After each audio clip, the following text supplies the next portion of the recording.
आज भाजपने बाकीच्या पक्षातले लोक येत आहेत, ते भाजपत निवडून येण्यासाठी सुद्धा येतात अशी भीती नाही. त्यांना असं वाटतं की पवारांच्या पक्षात राहिलं तर आहे ती आपलीच मतं कमी होतील, आपल्याला मिळणारी पण जातील का आता पवारांबरोबर आहे, म्हणून लोक जात आहेत, म्हणून लोक जातात. शेवटी गंमत अशी असते की ते पारडं खाली जातं, त्यातला तो बटाटा उचला की पारडं वर येतं. नेतृत्व ते असतं, नेतृत्व ते असतं जे टाकल्यानंतर पारडं खाली जातं.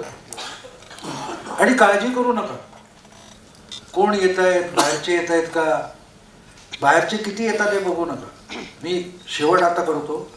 आमच्या मालवणीत एक म्हण आहे, मी कोकणचा आहे, मालवणी आहे. आमच्या भाषेत एक म्हण आहे की मासो देवचं पण कोण दाखवू नये. म्हणजे या कोकणातल्या नद्या ह्या उन्हाळ्यात आटतात आणि मग कुठे कुठे ठराविक जागी डोहात पाणी अडकून पडलेलं असतं, तिथेच मासा असतो. तर तिथे गळ टाकला तर मासा मिळतो. तो जो डोहा असतो त्याला आमच्याकडे कोंड म्हणतात. कोंडीत पाणी असतं आणि तिथे त्या आडोशाला मासे असतात, गळ टाकला तर मिळतो.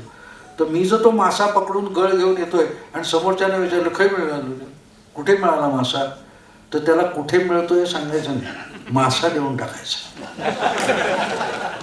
अमित शहा, मोदी, देवेंद्र हे मंत्रिपद देतात, आमदारकी देतात, कार्यकारिणीत घेत नाहीत. जय हिंद, जय महाराष्ट्र.